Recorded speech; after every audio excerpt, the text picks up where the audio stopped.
Sergei Mironov, a member of the Russian parliament, has demanded that Elvira Nabiullina steps down as he believes she is destroying the economy. The Fair Russia for Truth Party representative launched into an attack against her and is said to be collecting signatures to oust her. According to him, raising the interest rate to 21% was barbaric and put Russia in a league with Angola and Mozambique.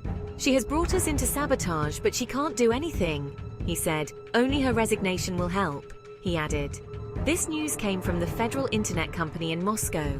In an earlier development, Sergei Chemezov, head of Rostec, one of the biggest companies in Russia, has warned of mass bankruptcies if the interest rate continues at the current high level. According to the Moscow Times, Chemezov was speaking on October 23rd, and the industry boss despaired as he said that the interest on borrowing is eating into all the profits of Russian companies, making investment impossible. Rostec is the main producer of military equipment for Russia's war machine, and the company is heavily reliant on credit to produce goods for the government. If interest rates remain at the level of 21% or go higher and continue like this, we will all go bankrupt, he said. Further pressure was put on Rostec by the incoming defense minister Andrei Belousev, a statist economist with no clue about how the free market works. He has demanded goods to be produced at ever lower costs regardless of how they can do this. But as Rostec boss said, the Kremlin cannot be criticized, only the central bank can. Russian businesses are bracing themselves for a rate rise of up to a 23% level in December, according to analyst Alex Potavin. And many businesses are fleeing Russia, including oil and gas producers, finding no profit at all there.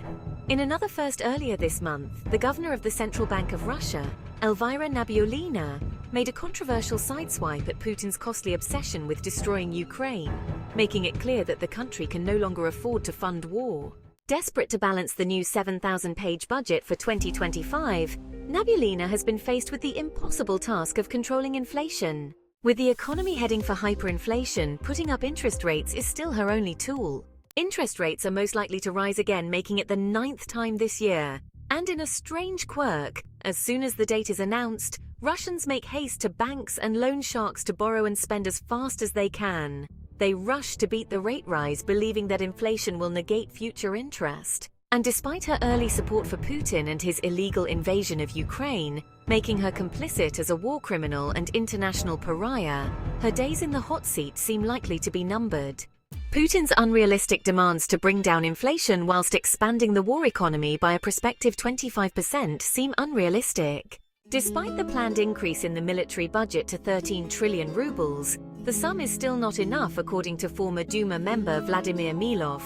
He states that to make progress in the war, Russia would need to spend 20 trillion rubles. According to RE Russia, up to 1.8 trillion rubles are paid annually to military personnel alone in signing up bonuses, wages, compensation for injury, and to compensate families for the thousands of additional dead each week. Every day, hugely expensive aircraft, ships, tanks, and missiles are destroyed. The war certainly looks unsustainable for much longer at this rate. Since the illegal invasion started, the Treasury has been supplementing the economy with Putin's so-called war chest, also known as the Sovereign Wealth Fund. But that is fast depleting, and many members of the Duma argue against dipping into it further, fearing the catastrophic oil price fall that is coming. Borrowing would usually be another option, but Russia has been shunned by the international market. A recent auction of bonds at 17% interest was a failure. Paying the interest on existing bonds is also an unaffordable activity. It is very likely that the increasing war costs must be funded by taxation and by not increasing benefits such as pensions, making ordinary Russians poorer than ever. Never mind, State Duma member and anti-LGBT fanatic Vitaly Milonov suggests rummaging in dustbins and trash for clothes. He really does. A dire shortage of workers countrywide is stymieing production, and services are falling apart. Shockingly, Moscow police are currently short of 75% of officers, but it is claimed that the government cannot afford to increase wages to attract personnel. Yet Russian men, who could be productive in the economy, are tossed like logs on a fire to fight on the front line in Ukraine. Can you believe that there are people in America and Europe who still believe Putin is a master strategist? Thank you for watching. My channel is still very new, so it would help me if you subscribe. Bye for now.